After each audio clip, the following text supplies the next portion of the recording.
जय हिंद, वंदे मातरम।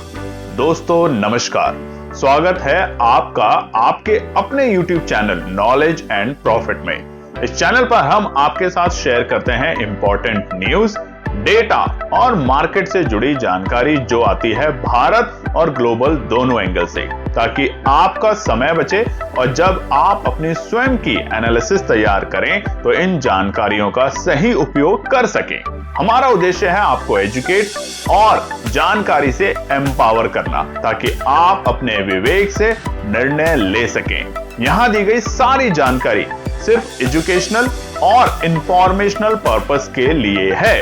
हम किसी भी प्रकार की इन्वेस्टमेंट एडवाइस, स्टॉक की सिफारिश या लाभ का वादा नहीं करते। बाजार में निवेश जोखिम के अधीन है, इसलिए कोई भी निर्णय लेने से पहले अपनी स्वयं की रिसर्च करें या अपने फाइनेंशियल एडवाइजर से परामर्श लें। हमारा मकसद है सीखना, समझाना और जिम्मेदारी से आगे बढ़ना।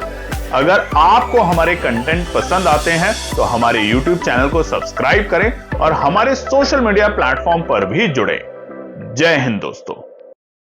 जय हिंद और नमस्कार दोस्तों। चलिए बात करते हैं 19 मार्च यानी कि बृहस्पतिवार के दिन बाजार ने किस तरीके से किया है कारोबार। वीडियो को शुरू करें उससे पहले आप सभी लोगों को चैत्र नवरात्रि की हार्दिक शुभकामनाएं। मां दुर्गा की कृपा आप और आपके परिवार पर सदैव बनी रहे। इस पावन दिनों में आपके जीवन में सुख, शांति और समृद्धि का वास हो। हर दिन नई ऊर्जा और सकारात्मक लेकर आए। जय माता दी। तो देखिए, आज का दिन तो बहुत खास है, मगर उसके बावजूद बाजार में बहुत बड़ी गिरावट है और इस गिरावट की भाप कल शाम तक ही बाजार को लग चुकी थी कि एक बड़ी गिरावट हो सकती है और उससे भी ज्यादा भयंकर और भयानक गिरावट आज हमें देखने को मिली, जैसा कि आप स्क्रीन पर भी देख सकते हैं।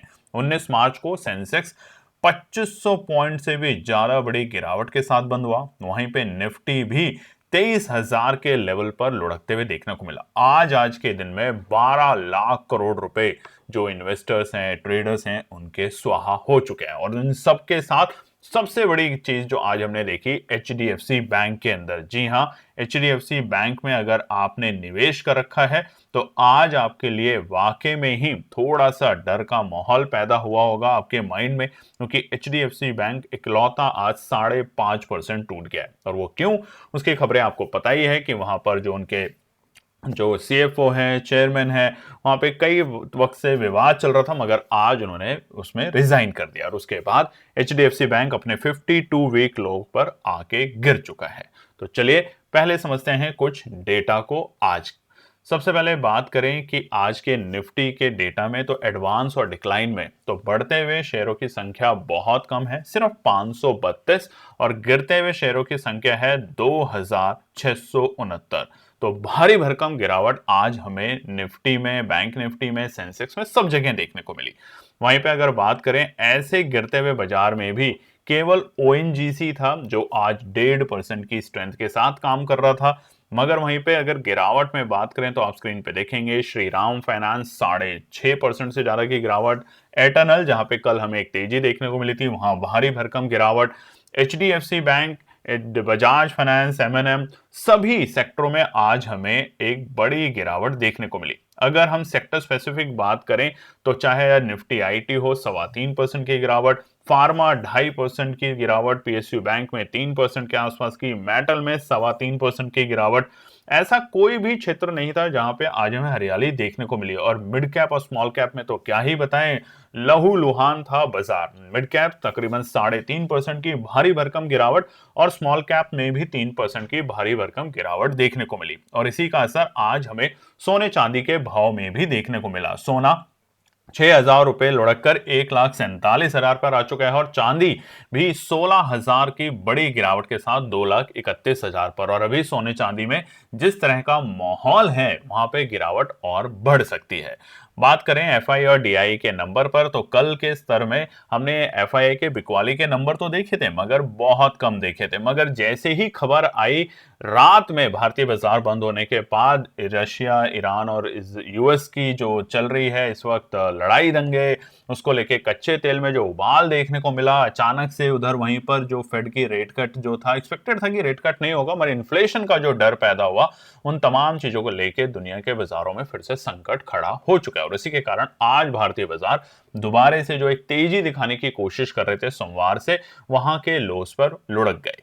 बात करें अगर हम अमेरिका से लेके ग्लोबल मार्केट की, तो सबसे पहले जापान के जो मार्केट है स्क्रीन पे देख सकते हैं 3.5% की भारी गिरावट। उसी के साथ चाइना के मार्केट में भी 1.5 से 2% की गिरावट देखने को मिली।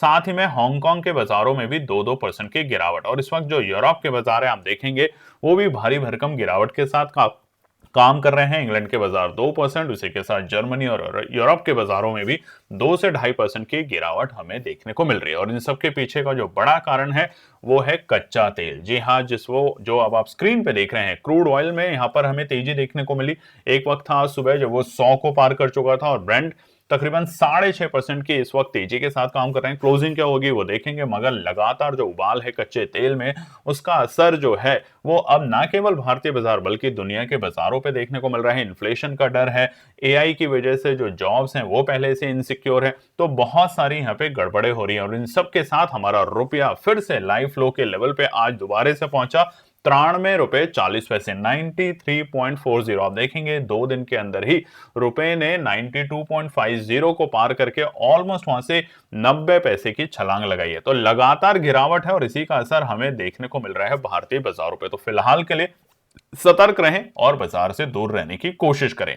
निफ्टी पर नजर डाल लेते हैं। ये जो चार्ट है आपके सामने डेली टाइम फ्रेम पर है। आज हम आपको फिर से ड्रॉ करके समझाने की कोशिश करेंगे।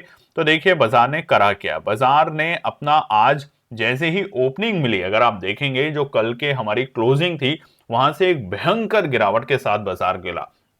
बाजार की कल की क्लोजिंग थी 23,778 के लेवल पे। आज बाजार सीधा खुलता है 23,198 के लेवल पे। तो तकरीबन वहां से हमने 500-600 पॉइंट की भारी भरकम गिरावट देखी। उसके बाद बाजार ने हल्की सी रिकवरी करने की कोशिश जरूर करी, मगर फाइनली आज का अपना डे लो का लेवल बनाया 22,930। अब हम यहाँ पे चार्ट पे समझते हैं। जैसा कि हम आपको बार बार समझा रहे थे, देखिए बाजार बार बार आपको मौका दे रहा है ऊपर जाने का, मगर ये सही मौका नहीं है। और यही यहाँ पर 3 दिन में आपने कैलकुलेट किया, लगा बाजार यहाँ से रिकवरी दे जाएगा, मगर हम आपको बार बता रहे हैं कि बाजार वो है इस वक्त sell on rise, buy on dips तो बिल्कुल भी नहीं है, मगर सेल ऑन राइज की रणनीति अपनानी है। तो यहाँ पर अब अगर हम 15 मिनट के टाइम फ्रेम पर अगर चार्ट को देखेंगे तो थोड़ा और आपको एक्सप्लेन होगा और सही से समझ आने की यहाँ पर हमारी कोशिश होगी। तो यहाँ पर हम थोड़ा सा बाजार को छोटा कर लेते हैं और यहां से आप देखिए बाजार में ट्रेंड क्या है। जब से युद्ध शुरू हुआ है बाजार गिरता है, फिर थोड़ा उठने की कोशिश करता है, आपको लुभाने की कोशिश करता है, फिर बड़ी गिरावट, फिर धीरे धीरे बाजार उठता है, फिर एक गिरावट देता है, फिर बड़ी गिरावट, फिर धीरे धीरे उठने की कोशिश करता है, फिर बड़ी गिरावट। जब भी गिरावट मिली है बड़े गैप डाउन के साथ मिली है। तो यहां पर भी जो गिरावट मिली है बड़े गैप डाउन से है और आज 23,950 के स्तर से वापस जो बाजार आया है 23,000, हो सकता है आने वाले दिनों में आपको फिर से 23,300 तक के लेवल दिखाए, मगर अभी बाजार गिरावट के मूड माहौल में ही है, ध्यान रखिएगा। जैसे ही निफ्टी ने 23,400 के स्तर के नीचे आज जाना शुरू किया, इनफैक्ट गैप डाउन ओपनिंग ही इसके नीचे मिली थी और पूरे दिन आज 23,400 को पार भी नहीं कर पाया। तो फिलहाल के लिए एक बड़े रेजिस्टेंस है बाजार के लिए। तो ऐसे माहौल में क्या करें, जब भी बाजार बड़ी गिरावट देता है तो थोड़ा इंतजार करें, बॉटम बनने दें, उसके बाद एंट्री करें। अगर मैं ट्रेंड लाइन बनाने की कोशिश करता हूं तो आप भी यहां देखेंगे, इसको मैं थोड़ा सा हटाता हूं, कमेंट सेक्शन में लिखिएगा जरूर दोस्तों, क्योंकि कई लोगों का कहना है कि आप सीधा बस नंबर बता दीजिए। नंबर बताने से आपका काम नहीं चलेगा, आप नंबर से कुछ नहीं समझेंगे, आप सिर्फ कॉपी पेस्ट करेंगे, ये भी मुझे पता है अच्छे से।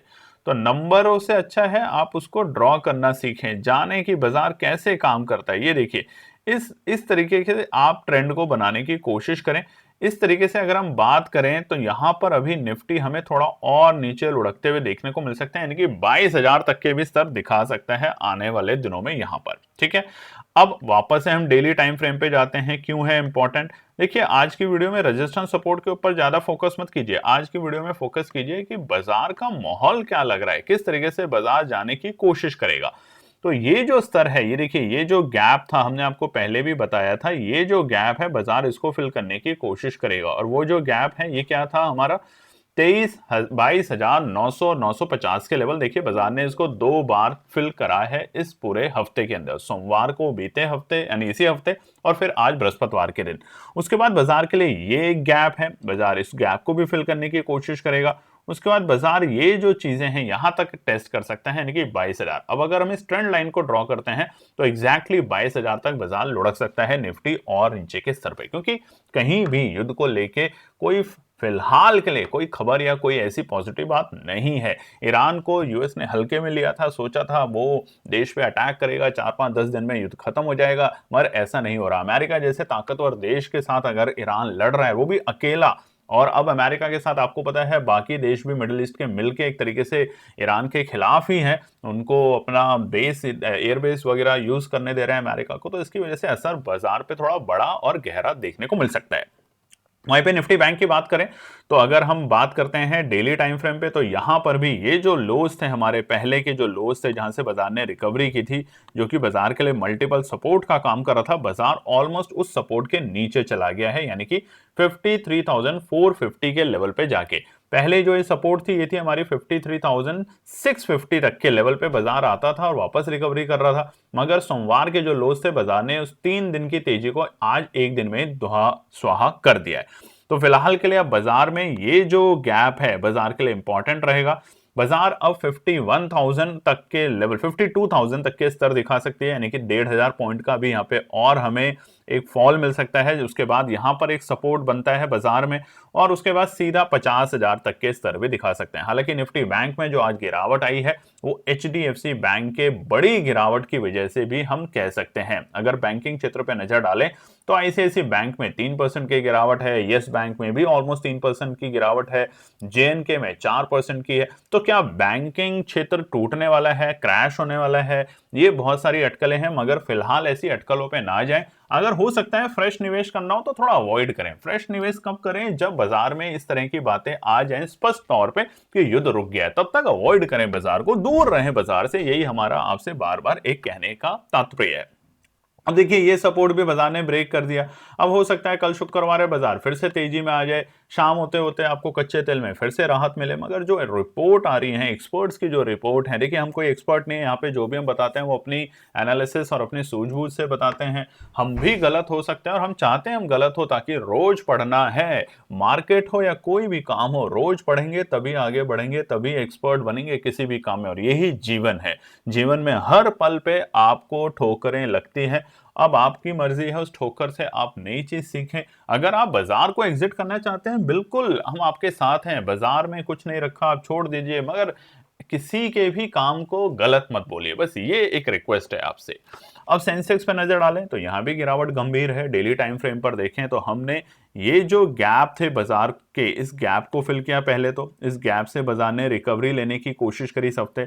उससे पहले ये जो गैप थे बाजार ने सोमवार को इस गैप से ही रिकवरी ली थी, मगर अब गिरावट बढ़ती जा रही है, गिरावट रुक नहीं रही है। अब गिरावट रुक नहीं रही है तो क्या होगा, बाजार ये जो लेवल है, ये जो सपोर्ट है, ये अहम सपोर्ट है अब 74,000 के लेवल और 73,650 के लेवल, इसके नीचे लुढ़कता है तो हम कहां पहुंच जाएंगे? हम पहुंच जाएंगे अप्रैल 2025 के लोज पे, जहां से बाजार ने तेजी दिखानी शुरू करी थी। और ये कौन से लोज हैं? कमेंट सेक्शन में लिखिएगा अगर आपको पता है अप्रैल 2025 में बाजार क्यों गिरा था यहां तक, कमेंट सेक्शन में लिखिएगा, अच्छा लगेगा। फिलहाल के लिए एक ही चीज है, आज रेजिस्टेंस सपोर्ट बिल्कुल भी शेयर नहीं करना चाहते हैं। आपसे एक ही रिक्वेस्ट है, बाजार को अवॉइड करने की कोशिश करें जितना कर सकते हैं फिलहाल के दिन।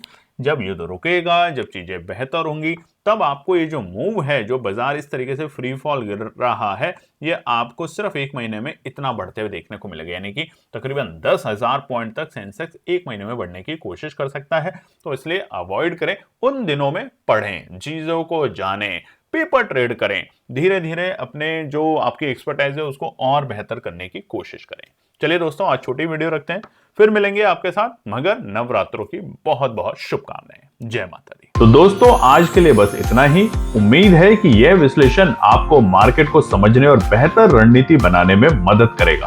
अगर ये वीडियो आपको पसंद आया हो तो इसे लाइक करें, शेयर करें और चैनल को सब्सक्राइब करें ताकि आपको हमारे सभी अपडेट समय पर मिलते रहें। मार्केट से जुड़े रियल टाइम डेटा और न्यूज अपडेट के लिए हमें टेलीग्राम और व्हाट्सएप पर ज्वाइन करें। लिंक आपको डिस्क्रिप्शन में मिल जाएगा। याद रखें, सीखना सबसे बड़ा इन्वेस्टमेंट है। ट्रेडिंग से पहले सही एनालिसिस करें, ज्ञान के साथ मुनाफा कमाएं। फिर मिलेंगे अगले वीडियो में, तब तक के लिए जय हिंद।